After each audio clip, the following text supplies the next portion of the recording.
ባለፉት ዓመታት መንግስት ለሀገር ግንባታ መሰረቱ ተቋማት ናቸው ብሎ በማመን በዘርፉ ከፍተኛ ስራ ሰርቷል። በተለይም የጸጥታና የዲሞክራሲ ተቋማት ከፍተኛ ሪፎርም አድርገዋል። ይኸውም ኢትዮጵያ ክብሯ ተጠብቆ እንድትኖር መንገድ ከፍቷል። ተቋማቱ በጥሩ አመራርና ብቃት ባለው የሰው ኃይል ተጠናክረዋል። አቅማቸውም በዘመናዊ ቴክኖሎጂ ተደግፏል። ወታደራዊ ማንነታችን የዛሬ 7 ዓመት የነበርን አይደለንም። ቶታሊ አሁን ታሪክ ተቀይሮ በሰው ቁጥርም ብቻ ሳይሆን በዘመናዊ መሳሪያ በመታጠቅም በዲሲፕሊኑም በስልጠናውም በቴክኖሎጂውም በሳይንሱም የረቀቀ አንደኛውን ክፍለ ዘመን የሚመጥንና የሚመስል ማንነት ይዞ እየተመመ ነው ያለው። ሪፎርሙ ቀደም ሲል የነበሩ ስጋቶችን ብቻ ሳይሆን አዲስ ችግር ከመከሰቱ በፊት ለይቶ ማወቅና መከላከል የሚችል አቅም ፈጥሯል። የመከላከያ ሰራዊቱ ዘመናዊ መሳሪያዎችን ታጥቋል። ይህም የሀገርን ተጋላጭነት መቀነስ የሚችል አስተማማኝ ኃይል እንዲሆን አስችሎታል። ከዚህ ቀደም የተረሱ የነበሩ የሰራዊቱ ክፍሎችን በማደራጀትና በማቋቋም አሁን ለደረሱበት አቋም አብቅቷል። ሀገርን መከላከል የሚያስችል ዝግጅት እያደረግን ነው፣ አድርገናልም እያደረግን ነው። ይሄ ደግሞ ለወደፊትም ይቀጥላል። የሚቆም አይደለም። ቴክኖሎጂ ሽግግሩ የሚቆም አይደለም። ትጥቆች የሚቆም አይደለም። መሰረተ ልማቱ የሚቆም አይደለም። የሰው ኃይል ግንባታ የሚቆም አይደለም። ይህንን በጣም አጠናክረን እንቀጥላለን። ዛሬ ላይ ያለን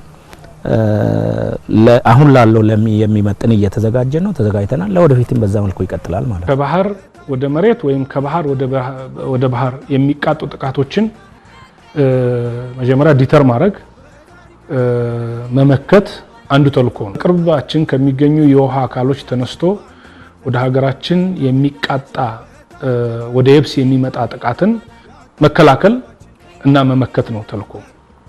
ከዛ አኳያ ሲታይ የመጀመሪያው ጥያቄ የባህር በር ጉዳይ ነው። የት ሆኖ ነው ባህር ኃይል ይህን ተልእኮ የሚነሳ የሚል ነገር መጠየቅ ያስፈልጋል። ማንም ሰው እንደሚያውቀው ይህን ተልእኮ የሚወጣው ባህር ላይ ሆኖ ነው።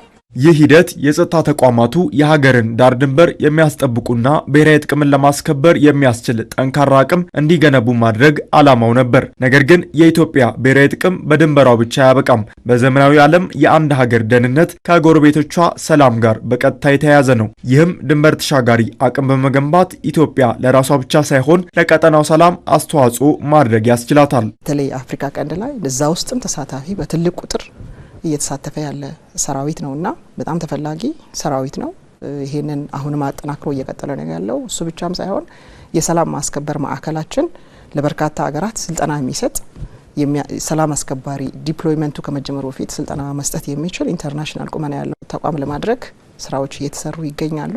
ስለዚህ ይሄንን ቀጠና ሁሉም ሀገራት በትክክል እንደሚረዱት በተለይ በዚህ ሰዓት ይህን ቀጠና ያለ ኢትዮጵያ ይዞ መውጣት እንደማይቻል የዚህን ቀጠና ሰላም ማስከበር የሚቻለው ኢትዮጵያ ጠንካራ ሰራዊት ሲኖራትና ኢትዮጵያን ይዞ መሆኑን ሁሉም የሚረዱበት ጊዜ ላይ ነው ያለነው። ኢትዮጵያ ጠንካራ የጸጥታ ተቋማት ስትገነባ ለራሷ ብቻ ሳይሆን ለጎረቤቶቿ የሰላም ምሰሶ እየሆነች ትገኛለች።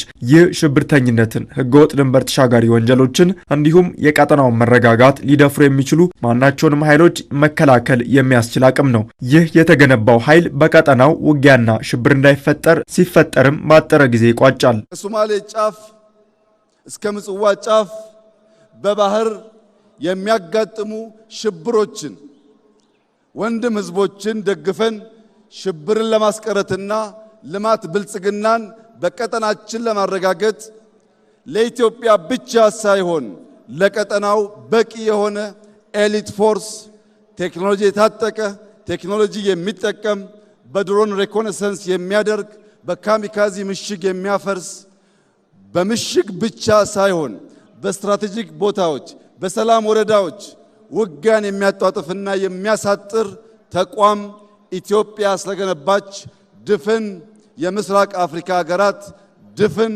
የአፍሪካ ሀገራት እንኳን ደስ ያላችሁ እንኳን ደስ ያለን ላችሁ ፈልጋለሁ።